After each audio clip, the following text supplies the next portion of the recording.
Hello everyone, সবাই কেমন আছো? আশা করি ভালো আছো। নতুন একটা ভিডিওতে সুস্বাগত।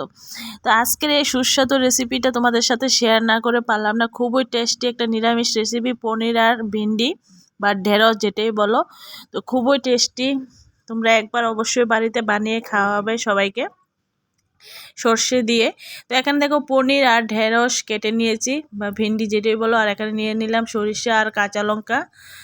৬-৭টা কাঁচা লঙ্কা দিয়েছি, সরিষা দিয়ে দিলাম, সাদা সরিষা, আর এখানে দিয়ে দিলাম লবণ। এখন একসাথে পেস্ট করে নেব, আর লবণটা দেওয়ার ফলে মানে তিতো ভাবটা কেটে যাবে। তো একসাথে পেস্ট করে নিয়েছি, দিয়ে গ্যাসে বসিয়ে দিলাম কড়াইয়া, দিয়ে দিলাম তেল। এখন আমি ভেজে নেব ঢেঁড়স আর পনিরগুলি। তো দিয়ে দিলাম, দেখো কড়াইয়ের মধ্যে একটু লবণ আর একটু হলুদ। তো এখন পনিরগুলি ভেজে নিচ্ছি। আর পনিরগুলি কিন্তু আমি ভালোভাবে মানে মানে এত শক্ত করব না, একটু জাস্ট হালকা নরম করে ভেজে নেব, যাতে নরম থাকে পনিরটা। জাস্ট একটু তেল আর লবণ হলুদ দিয়ে একটু নাড়িয়ে নিলাম। তো চলো দেখো নামিয়ে নিচ্ছি। আর পনির যদি বেশি ভাজা হয় তাহলে কিন্তু পনির শক্ত হয়ে যায়। তো দেখো পনির নামিয়ে নিলাম, এখন ভিন্ডিগুলি দিয়ে দিচ্ছি। তো দেখো এখন এটা আমি ঢেঁড়সটা মোটামুটি ভেজে নেব। দিয়ে দিলাম হলুদ গুঁড়ো আর হালকা একটু লবণ দিয়ে আমি ভেজে নিচ্ছি। এই তরকারিটা যদি থাকে ছোট বড় সবাই খেয়ে খুব ভালোবাসবে, অন্য কিছু আর লাগবে না, এতটাই টেস্টি হয় খেতে। খুবই সুস্বাদু একটা তরকারি, নিরামিষ তরকারি। যারা আমিষ খানা তার জন্য তো একদম পারফেক্ট। আর মাঝে মধ্যে নিরামিষ তরকারিটা মানে বাচ্চারা যদি মানে নিরামিষ খেতে না চায়, এই পনিরের রেসিপিটা অবশ্যই ট্রাই করবে সবাই, মানে খাওয়াতে। খুবই টেস্ট একটা রেসিপি, মানে টেস্টি।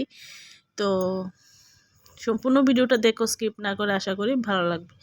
তো দেখতে দেখতে কথা বলতে বলতে কিন্তু ভাজা হয়ে গেছে পনির আর ঢেঁড়স। কড়াইয়ের মধ্যে দিয়ে দিলাম তেল আর দিয়ে দিলাম কালো জিরে।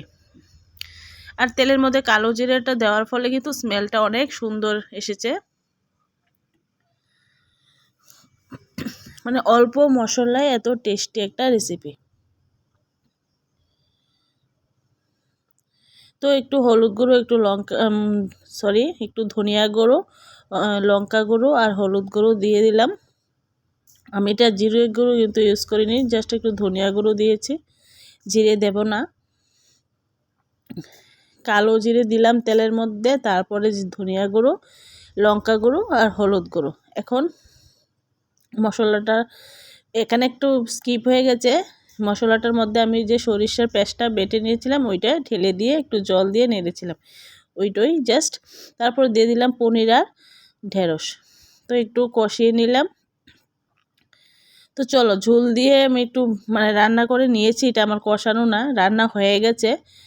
তো মানে আমি বেশি ঝোল রাখিনি, দেখতেই পারছো মাখা মাখা রেখেছি। আর লাস্টে দিয়ে দিলাম ঘি। আর ঘিটাও যদি না থাকে না দিলেও পারো, কিন্তু ঘিটা দিলে পনিরের যে মানে এটা তরকারি বা নিরামিষ তরকারি যে পনিরের রেসিপি, এই ঘিটা দেওয়ার ফলেই স্মেলটা বের হয়। তো দেখো তরকারিটা দেখতে কি সুন্দর হয়েছে বন্ধুরা, খেতেও দুর্দান্ত টেস্টি হয়েছে। তোমরা দেখতেই পাচ্ছ কালারটা একদম কত সুন্দর এসেছে। আর আমি কিন্তু কোনো ফিল্টার ইউজ করি না, অরিজিনাল কালার এটা। তো রেসিপি কেমন লেগেছে অবশ্যই কমেন্ট করে জানিও। তো আজকের জন্য টাটা, সবাই ভালো থেকো। আর যদি ভিডিও ভালো লেগে থাকে চ্যানেলটা সাবস্ক্রাইব করে দিয়ে আমার পাশে থাকা বেল আইকনটি ক্লিক করে দিও।